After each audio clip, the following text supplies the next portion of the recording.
राहुल गांधी का भारत जोड़ो न्याय यात्रा 3 फरवरी शनिवार को 21वें दिन गोड्डा से होते हुए देवघर पहुंचा, जहां देवघर के मोहनपुर में +2 विद्यालय में विश्राम करने के बाद सड़क मार्ग से होते हुए बाबा बैद्यनाथ मंदिर राहुल गांधी का काफिला पहुंचा, जिसके बाद राहुल गांधी ने बाबा बैद्यनाथ मंदिर में विधिवत पूजा अर्चना की। बाबा बैद्यनाथ मंदिर में चाक चौबंद सुरक्षा व्यवस्था के बीच पूरे विधि विधान से राहुल गांधी को पूजा अर्चना कराया गया।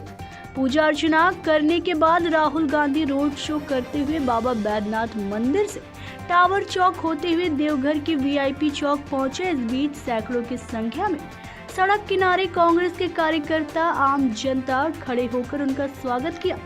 राहुल गांधी ने सभी का अभिवादन हाथ मिलाकर और हाथ जोड़कर स्वीकार किया। भारत जोड़ो न्याय यात्रा रोड शो करते हुए देवघर के VIP चौक पर पहुंचा, जहां राहुल गांधी ने जनता को संबोधित किया। अपने संबोधन में राहुल गांधी ने कहा कि 1 साल पहले भारत जोड़ो यात्रा की शुरुआत की गई थी, जिसमें नफरत की बाजार में मोहब्बत की दुकान खोली गई थी। बहुत सारे लोग इसमें जुड़े थे। कश्मीर से कन्याकुमारी तक लोग जुड़कर भारत जोड़ो यात्रा को सफल बनाया था। वहीं इसके बाद भारत जोड़ो न्याय यात्रा की शुरुआत की गई है। इसका भी लक्ष्य इस नफरत के बाजार में मोहब्बत की दुकान खोलना है। इसके साथ ही राहुल गांधी ने कहा कि अब हिंदुस्तान में ऐसा लगता है कि नफरत फैल रहा है, जिसमें देश के युवाओं को रोजगार नहीं मिल पा रहा है। देश का युवा रोजगार चाहता है। बीजेपी ने बेरोजगारी फैला दी है। इस देश की नई बीमारी बेरोजगारी हो गई है और इस बेरोजगारी का कारण नोटबंदी, GST लागू करना, उसके साथ अग्निवीर जो युवाओं को सेना में रोजगार मिलता था वह भी खत्म कर दिया गया है। पिछले दिनों राहुल गांधी के पास आए और उन्होंने कहा कि अग्निवीर योजना के पहले उनका भारतीय सेना सेवा में हो गया था, लेकिन अग्निवीर योजना आने के बाद ना तो यह सेना में जा पा रहे हैं और ना ही अग्निवीर में शामिल हो पा रहे हैं।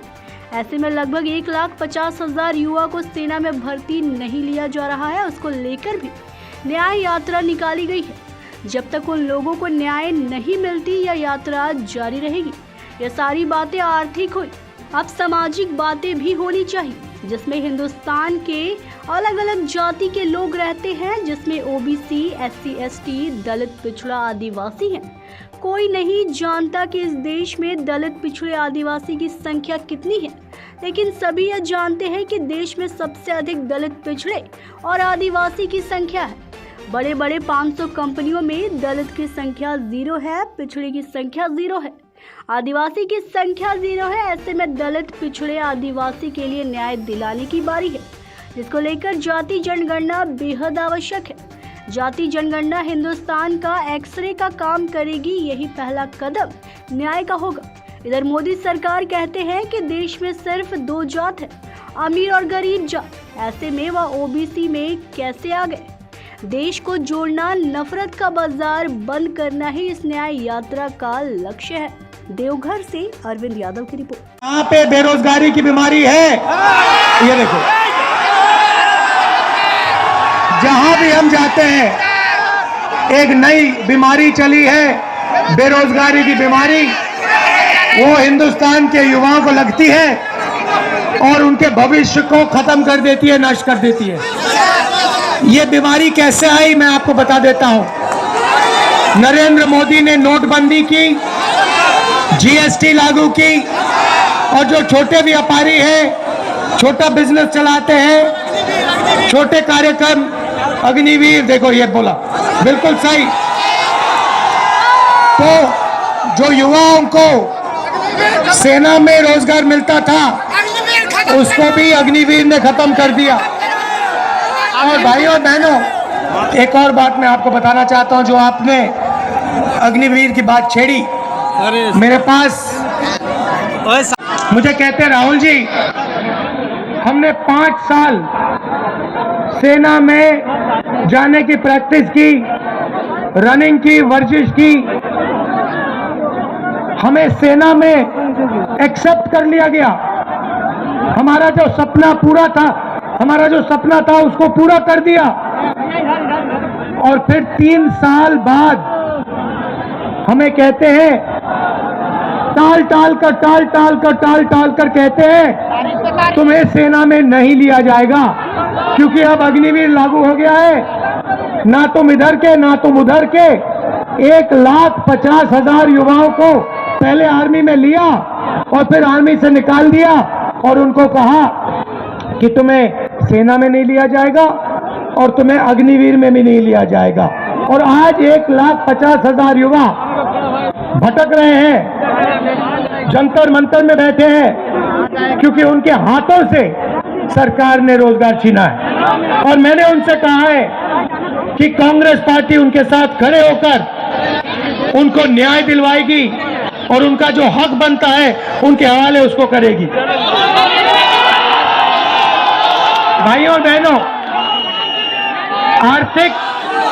आर्थिक अन्याय की मैंने बात की, मैं सामाजिक अन्याय की बात करना चाहता हूं। हिंदुस्तान में अलग अलग वर्ग के लोग हैं, दलित हैं, आदिवासी हैं, पिछड़े लोग हैं, जनरल कास्ट के हैं, माइनॉरिटी हैं, सारे लोग हैं, दलित है। मगर आज तक क्या करेंगे मैडम? किसी को ये नहीं मालूम इस देश में पिछड़े लोग कितने हैं।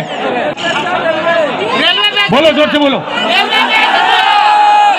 भाइयों और बहनों,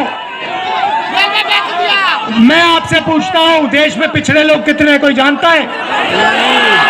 आप जानते हो कि सबसे ज्यादा हैं, मगर नंबर नहीं जानते। अब आप मुझसे कहोगे, अरे भाई सबसे ज्यादा हैं, नंबर नहीं जानते, तो क्या हुआ? मैं आपको बताता हूं। मैंने 2-3 आंकड़े निकाले।